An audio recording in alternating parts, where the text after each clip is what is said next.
This is News Talk. All right, you're very welcome back. Neil Tracy here with you on Off the Ball until 7 o'clock this evening. Not near a telly. Will you keep us up to date on the Forest game in the Championship? They're away to Wigan, says Mick in Care. Mick, I can tell you it is 1-0 to Wigan at the moment. Jamal Lowe with the only goal. It's coming up towards half-time there. A lot of texts in on the rugby. I'll get to them in around 5 or 6 minutes' time. First, though, for the last time on OTB weekend, we are welcoming Eoin Sheahan on the line from Tokyo. Eoin, are you getting emotional? Very emotional, Neil. Not because I've gone through 6 weeks of pure sleep deprivation. Emotional just because it's the end. It's the end of the road. I thought you were going to conclude the sentence saying the last time you'd have Eoin Sheahan on Off the Ball weekend, full stop. And I was like, what have I done wrong? But glad that it's just the last one on this particular tour. So you can see the stadium behind me. It's kind of cleared out now over the last half an hour fully.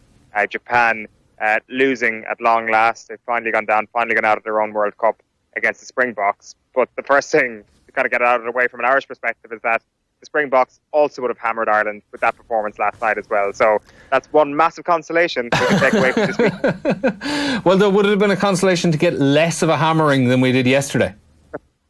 Well, you see, that's the thing, Neil. Would it have been less of a hammering? The way South Africa played today, there wouldn't have been any consolation tries in the last quarter of the game, I suspect. This South Africa team are fairly bloody ruthless, I think it's clear for everybody to see. Very different styles, so I'm not sure about that. Like, I do think that we're looking at a World Cup final now of New Zealand against South Africa, and what a game that is going to be. The first one didn't disappoint, and Rassie Erasmus did kind of mention it a couple of times in his post-match press conference here that, the couple of tries that they conceded on that occasion have kind of got them thinking a little bit more about their defence throughout the course of this tournament, and they feel that they've improved defensively to the point where they only conceded 3 points today. So it's a situation that South Africans are pretty happy with, that they're happy to be going forward with over the next couple of weeks, because next weekend they go up against a Welsh side who, of course, looked shaky earlier on, the French, and that kind of worms that we could open up about how they left that behind them is incredible. Like, it's turned into, it was all the favourites ended up winning this weekend, but there were so many unexpected elements to the storylines. A word on Japan though as well, because obviously only 5-3 down at half-time today. You were in the stadium in Yokohama, it was today, wasn't it actually? You were there. What was the atmosphere like both before, during and after the game? It was incredible in the first half, Neil. Like, everything they do is just greeted with such love in the crowd. But the thing that gets the biggest cheers is actually when they win the scrum, and that scrum they won in the first half against the Head got the biggest cheer perhaps the entire day. It was like that cheer in Shizuoka when Michael Leach just come onto the pitch and they won that scrum against Ireland, and that seemed to be the turning point of that game. So there was almost a sense that perhaps this is a big turning point in this particular game, which Japan couldn't execute. Now, it's important to just know, for anybody who didn't see the game, that South Africa also failed to execute on a number of big occasions. 2 big opportunities missed in the first half, so it wasn't as if Japan had it all their own way in the first half and then South Africa were just a bit more clinical in the second. It was a bit of both, really, but still, that was clearly a far better performance in the first half from the hosts. There was such a warm reception for them after the game as well. They stayed out on the pitch for quite some time.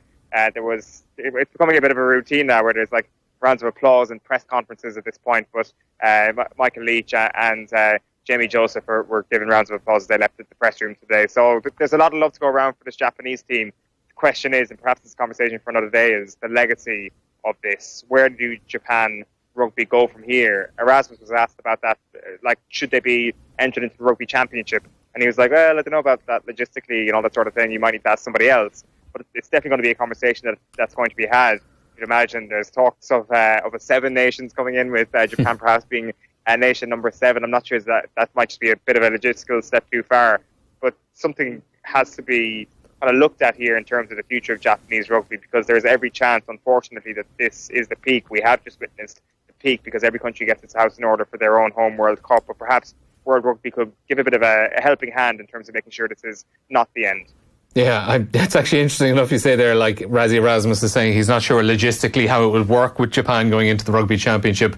Logistically, it would actually make a hell of a lot more sense having Japan in the Rugby Championship than it does South Africa, because having South Africa there plays chaos with the, and Argentina as well, plays havoc with the, kick-up times, TV, things like that, the enormous time difference and travel between them.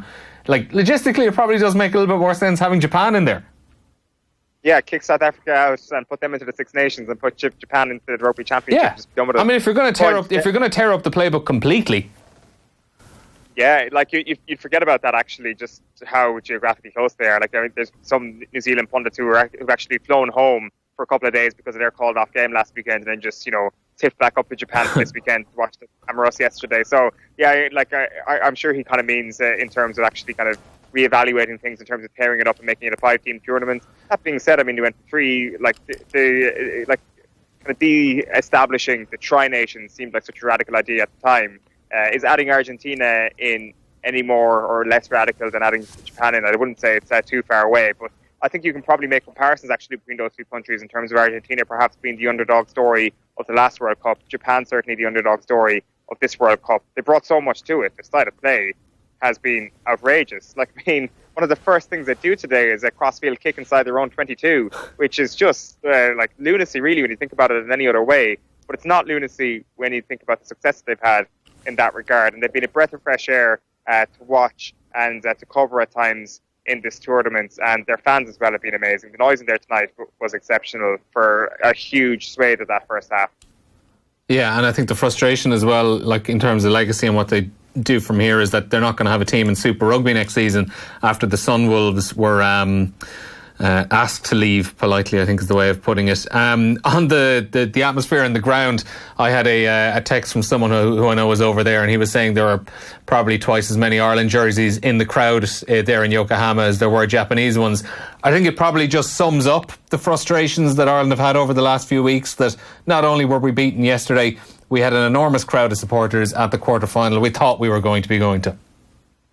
Yeah, you could actually hear Ole's ringing around the stadium today, and you weren't quite sure whether or not it was South African fans or Irish fans. As it so happened, a lot of the Irish fans were in amongst the South African fans, and you can notice a different colour shade jersey from the press box. There was tons of them in there.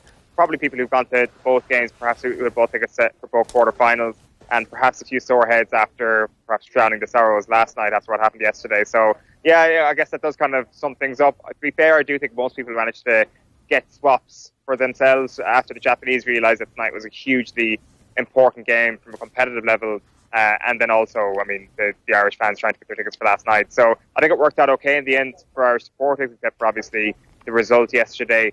And I'm sure you just done an hour of the newspaper review there. When it comes to yesterday, this is going to be a post-mortem that goes on and on for quite some time.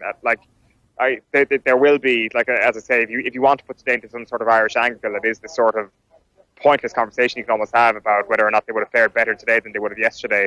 Personally, I think it would have been a very, very close result to what happened yesterday. South Africa also would have thumped Ireland.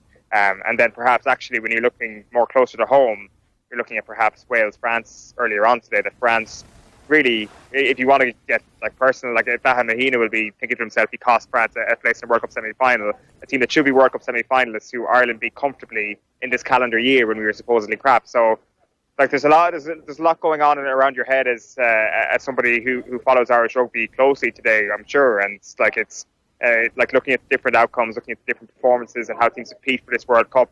There's a lot of food for thought for Irish rugby for sure coming away from this, not least the way the Japanese have played over the last couple of weeks in that brand of rugby.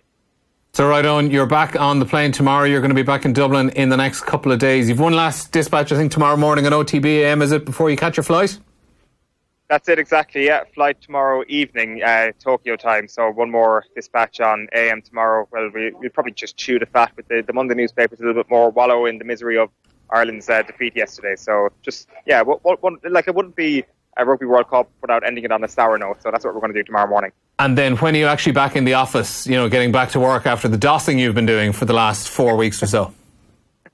I'll go straight back in on Wednesday. So I land Tuesday Irish time. I'm going to go straight back in on Wednesday because what I always say, Neil, is that you're better off being miserable in work than being miserable outside of it. And I assume that there's a come down coming after all of this. So get ready to deal with miserable Kerryman for the next couple of weeks, guys. Don't worry, my dad's from Kerry. I've been living with it my whole life. Eoin, thanks a million for joining us. You've done great work over the last few weeks, and I can't wait to see you when you get back. Brilliant stuff. Eoin Sheahan there, live in Yokohama after Japan were beaten by South Africa, and their World Cup is finished. But what a World Cup for them.